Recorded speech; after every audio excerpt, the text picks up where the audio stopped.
یہاں ایک بات یاد رکھو،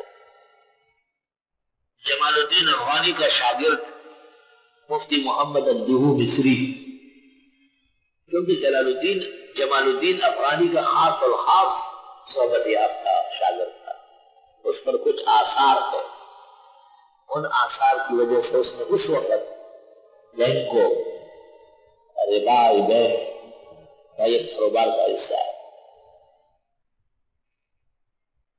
اور فلم، سرکس، ٹیلی ویژن، ان سب چیزوں کو جائز کیا ہے۔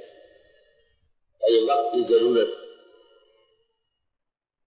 علماء ہند نے، بالخصوص علماء دہلی نے اور پھر دیوبند کے اکابر نے ان کا صح رد لکھا۔ ان مسائل میں ایک مسئلہ اس نے یہ بھی لکھا کہ اگر بندوق کا شکار ہو یا پستول کا ہو اور وہ شکاری تک پہنچنے سے پہلے مر گیا اور بندوق مارتے ہوئے اس نے بسم اللہ اللہ اکبر پڑھا تھا، تو مفتی محمد الدہو نے لکھا کہ وہ جائز ہے۔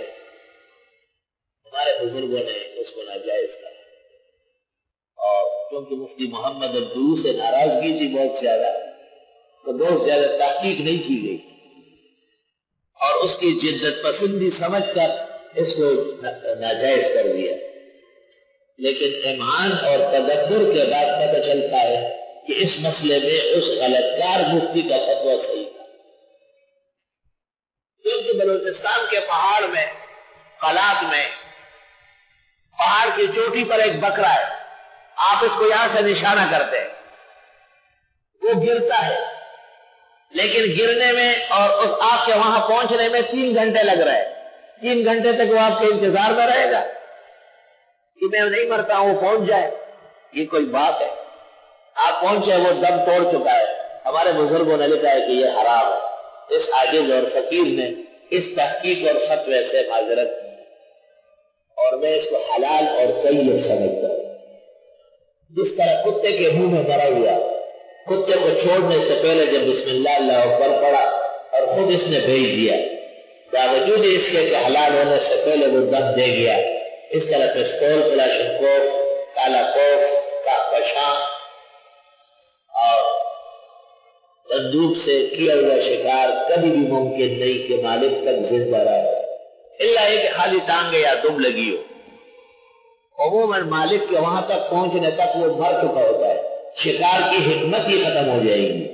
اس واسطے اس عاجز اور فقیر کے خیال میں یہ فتویٰ درست تھا، اور انکار جو ادھر سے ہوا ہے یہ محل نظر ہے۔ مزید تعامل بھی آپ کر سکتے، کوئی احتیاط نہ کھائے تو احتیاط ایک علیحدہ مرحلہ تقویٰ ہے، لیکن نظر فتویٰ شرعی اس عاجز اور فقیر نے آج سے 30 سال پہلے اس کے جواب علت کا فتویٰ لکھا۔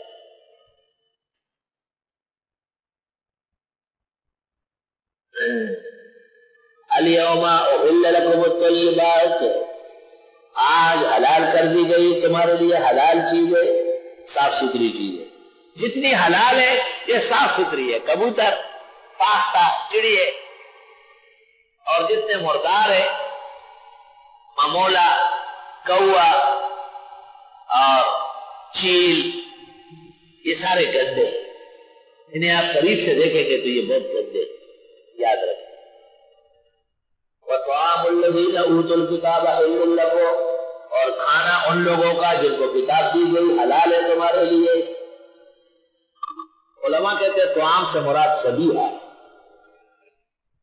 اہل کتاب عموماً بسم اللہ اللہ اکبر پڑھتے تھے، اور اگر وہ باسم المسیح یا باسم العزیر ذبح کرے، جمہور کہتے ہیں یہ بھی جائز ہے، ان کی طرف سے جائز ہے۔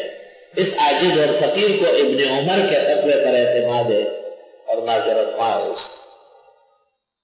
وَطَعَامُكُمْ حِلٌّ لَهُمْ، اور تمہاری ذبیحیں ان کے لیے حلال ہے۔ یہ کیوں کہا؟ بھئی آدمی کو ڈر لگتا ہے، ہم نے قربانی کی اللہ کے لیے سنت ابراہیمی، ہم عیسائی یہودی کو کیوں دے؟ قرآن کہتا ہے دے سکتے، شاید یہ ایمان کا سبب بن جائے۔ وَالْمُحْصَنَاتُ مِنَ الْمُؤْمِنَاتِ، اور پاک دامن عورت مسلمان، والمحصنات من الذین اوتوا الکتاب من قبلکم، اور پاک دامن عورت ان لوگوں کی جن کو کتاب دی گئی تم سے پہلے، اذا آتیتموہن اجورہن، جب تم دے چکے ہو ان کو ان کے مہر، محسنین بیوی بنانے والے ہو، غیر مسافحین نہ پانی نکالنے والے ہو، ولا متخذی اخدان اور نہ بنانے والے ہو چوری چپکے دوست، یار باشی نہ ہو، حلال نکاح ہو۔